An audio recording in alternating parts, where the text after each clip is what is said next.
Survivor 48's latest episode ended with a wild tribal council that involved a successful shot in the dark play, a revote to a revote, one person writing down 3 different names, and a last-second vote change to finally eliminate someone. When all was said and done, Mary Jung was safe thanks to her shot in the dark. Justin Piappi was eliminated after losing his vote on a journey. Cy Hughley was reeling after making an emotional, last-ditch plea to stay, and Cedric McFadden was experiencing whiplash after essentially telling Cy she was leaving and then stopping on a dime and sending Justin out of the game instead. But how did this even happen?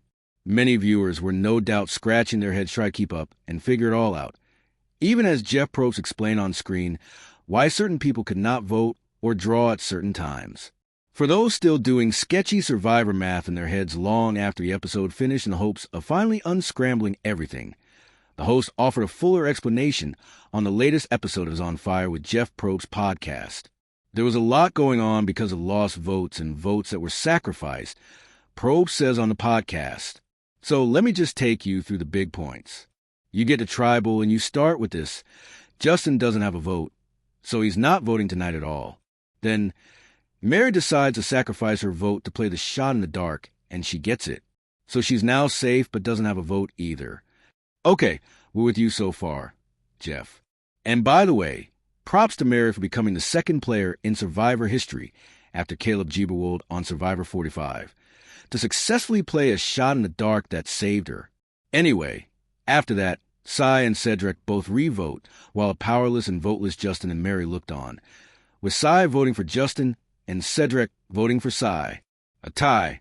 So then they voted again, and again it was a tie. Once we are deadlocked, then this is where the rules change the game. Probst explains. The voting is over. There is no more voting. So Cy, even though she had a vote tonight, she didn't get to vote. This is now a decision that will be made between the remaining members of the tribe. So you're Justin and Cy. They're sitting over there both tied with a vote. And the question is, what will the rest of the tribe decide? Who are they going to send home? Because they got to send somebody home. Because if they don't send somebody home, then Justin and Cy are safe, and everybody has to draw rocks, and somebody goes home. But if it were only that simple. And, of course, nothing about that was simple to begin with. So here's where things got even more confusing. What made tonight historic is the rest of the tribe was composed of 2 people, Cedric and Mary. Probst says, but, as discussed, Mary doesn't have any say in this because she sacrificed her vote. So the rest of the tribe is Cedric. So Cedric now has this big decision because he's the only voice. Probst continues. So he decides, do I send Justin home or do I send Cy home? And if for some odd reason he was so conflicted he couldn't decide, then yes, we would technically go to drawing rocks, and there would be 1 rock in there, and it'd be Cedric going home. So we all knew that wasn't going to happen. The big question then became, is he going to trust Cy and try to forge ahead with something, or is he going to get rid of Cy and keep Justin? And you saw what happened. So that's why, ultimately, Cedric was the only one out of 4 people sitting there at Tribal Council that got to decide, after much back and forth, who went home.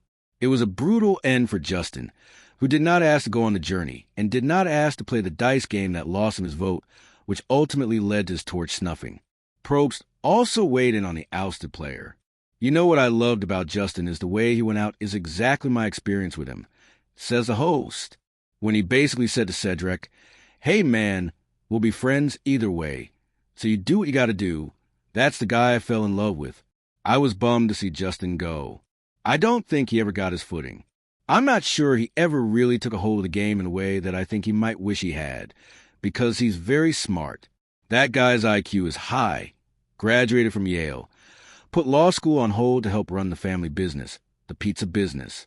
And my notes on him are sweet, trusting, giving, and that's what you saw play out with Cedric. We'll be friends, don't worry about it. And Justin's gone. To hear Probst and former Survivor champion Rachel Lamont break down the latest episode of Survivor 48, check out the On Fire with Jeff Probst podcast.